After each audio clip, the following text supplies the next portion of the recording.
नमस्कार दोस्तों, स्वागत है आपका आज के इस वीडियो लेक्चर में। हमारी साइंस की टॉपिक वाइज टेस्ट सीरीज चल रही थी, जिसका अगला वीडियो है।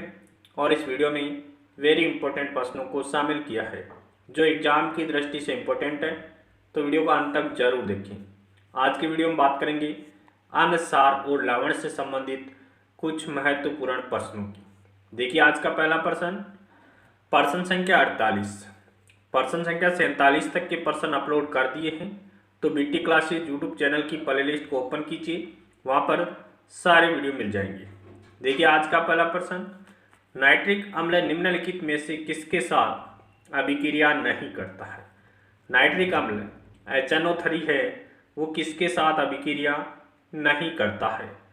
स्वर्ण, तांबा, जस्ता, लोहा। तो सोने के साथ नाइट्रिक एसिड अभिक्रिया नहीं करता है।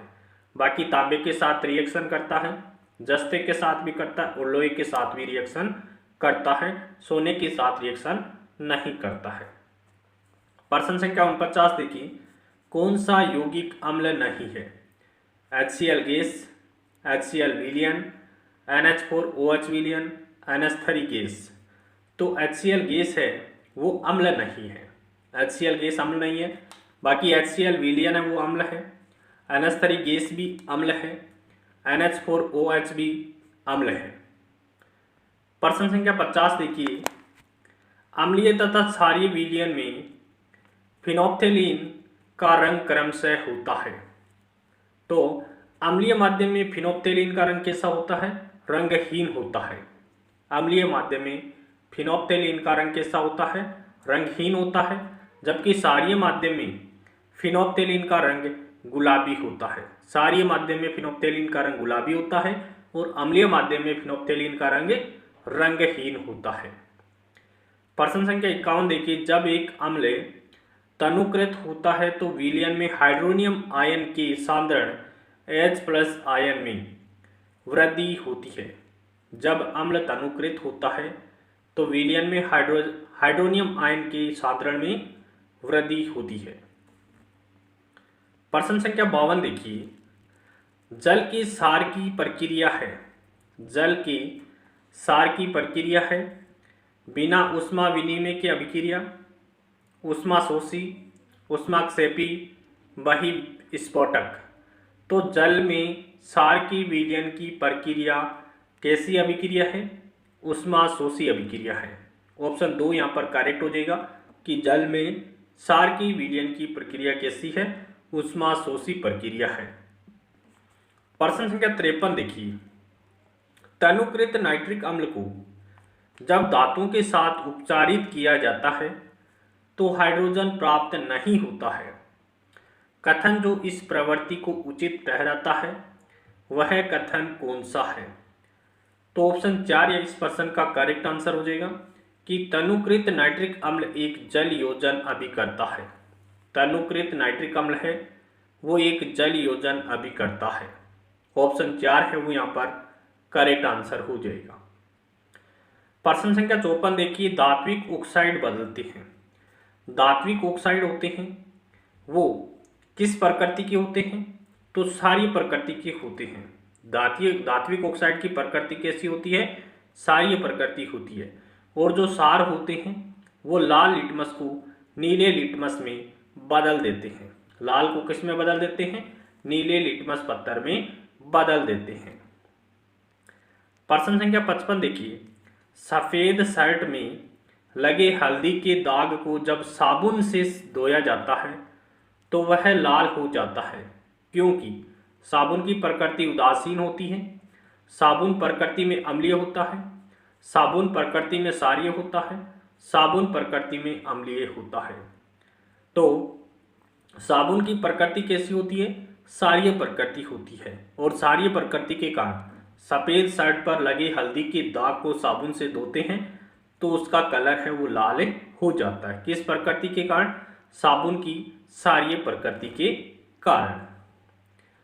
प्रश्न संख्या 56 देखिए, बोरिक अम्ल होता है एक अंकुरनाशक दवा, प्रतिजैविक, प्रबल रोगाणुरोधक, हल्का रोगाणुरोधक।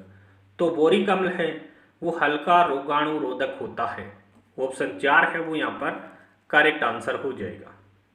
प्रश्न संख्या 57 देखिए, परबल अम्लों को रखने के लिए किसके बने कंटेनर का उपयोग किया जाता है?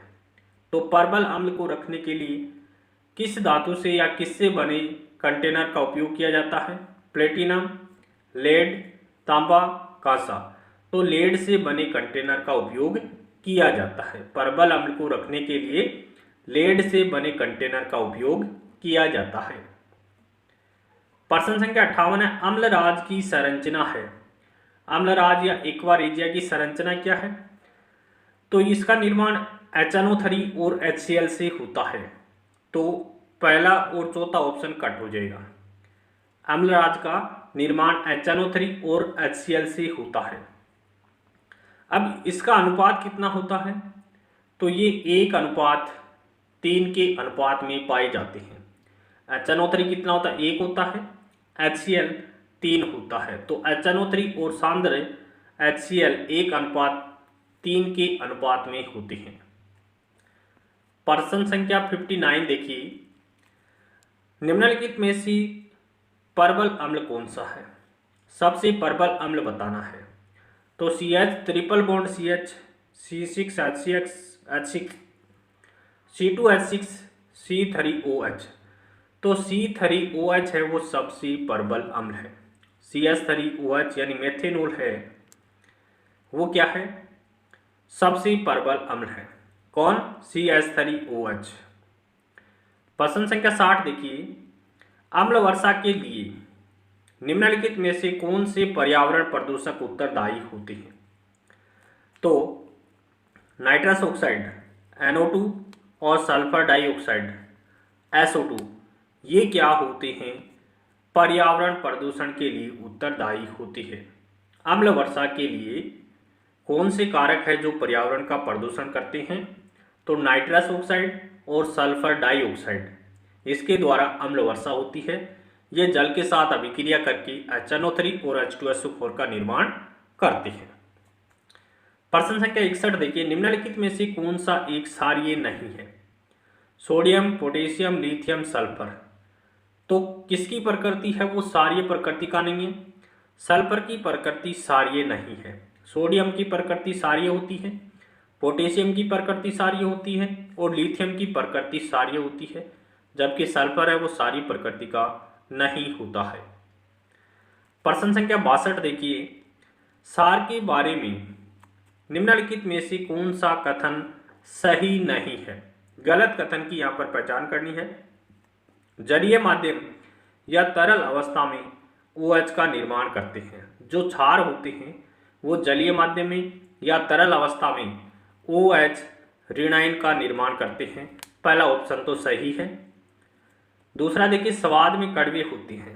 क्षार होते हैं वो स्वाद में कड़वे होते हैं, ये ऑप्शन भी सही है। तीसरा ऑप्शन देखिए, लाल लिटमस को नीले में परिवर्तित कर देते हैं, ये भी सही है। क्षार की प्रकृति होती है वो लाल लिटमस के प्रति कैसी होती है? लाल को नीले में परिवर्तित कर देता है। धातुओं और बाइकार्बोनेटों के साथ अभिक्रिया करके H2O, CO2 और लवण बनाते हैं, ये कथन गलत है। ऑप्शन 4 है वो इस प्रश्न का करेक्ट आंसर हो जाएगा। प्रश्न संख्या 63 देखिए, ऑटोमोबाइल वाहन के कामकाज के लिए विद्युत ऊर्जा की आपूर्ति करने के लिए बैटरियों यानी सेल की श्रृंखला का प्रयोग करते हैं। इस प्रकार की बैटरियों में निम्न में से कौन सा अम्ल का प्रयोग किया जाता है? तो ऑटोमोबाइल्स वाहन की जो बैटरियां होती है उनमें सल्फ्यूरिक एसिड का प्रयोग किया जाता है। प्रश्न संख्या 64 देखिए, निम्न में से एक दुर्बल अम्ल है। दुर्बल अम्ल कौन सा है? इनमें दुर्बल अम्ल कौन सा? एसिटिक अम्ल, हाइड्रोक्लोरिक अम्ल, नाइट्रिक अम्ल, सल्फ्यूरिक अम्ल। तो एसिटिक अम्ल जिसका फॉर्मूला CH3COOH होता है वो क्या है? एक दुर्बल अम्ल है। प्रश्न संख्या 65 देखिए, प्राकृतिक रूप से उत्पन्न होने वाले एमिनो अम्ल होते हैं वो 20 प्रकार के होते हैं। इनमें 9 तो आवश्यक होते हैं और 11 अनावश्यक एमिनो अम्ल होते हैं। आवश्यक एमिनो अम्ल है वो क्या होते हैं? इसे आहार का हिस्सा होना चाहिए। इसका निर्माण हमारे शरीर से होता है, हमारे शरीर में होता है। यह आवश्यक अनावश्यक के बजाय अधिक महत्वपूर्ण होते हैं, शरीर के लिए आवश्यक है। तो जो आवश्यक एमिनो अम्ल है वो क्या होते हैं, आहार का हिस्सा होना चाहिए। इसे आहार का हिस्सा होना जरूरी होता है। ऑप्शन ए का वो यहाँ पर करेक्ट आंसर हो जाएगा। प्रश्न संख्या 66 देखिए, निम्नलिखित में से कौन सा कार्बनिक अम्ल पालक में पाया जाता है? पालक में पाया जाने वाला कार्बनिक अम्ल कौन सा है? तो ऑक्जेलिक अम्ल है वो पालक में पाया जाता है। कौन सा अम्ल है वो, कौन सा कार्बनिक अम्ल पालक में पाया जाता है?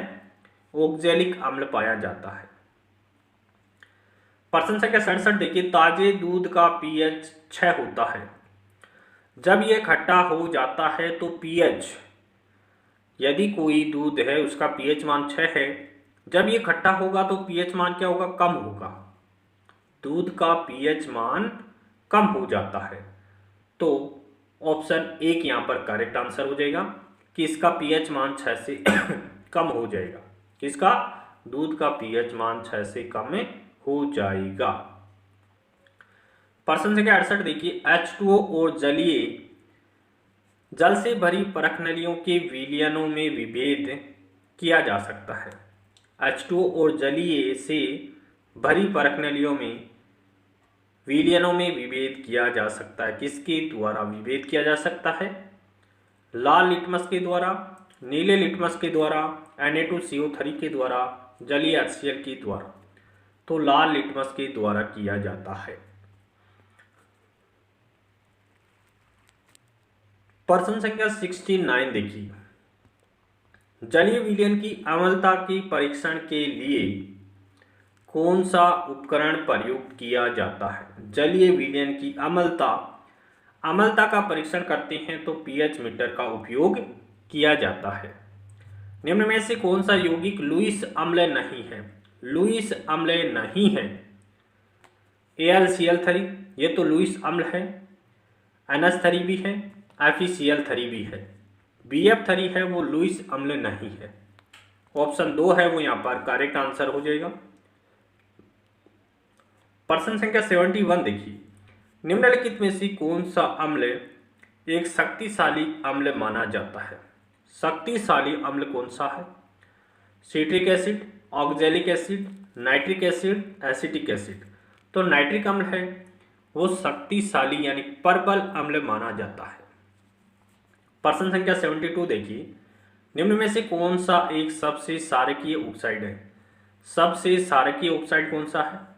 MgO, SO2, Al2O3, Na2O। तो Na2O है वो सबसे क्षारकीय ऑक्साइड है। ऑप्शन 4 है वो इस प्रश्न का करेक्ट आंसर हो जाएगा।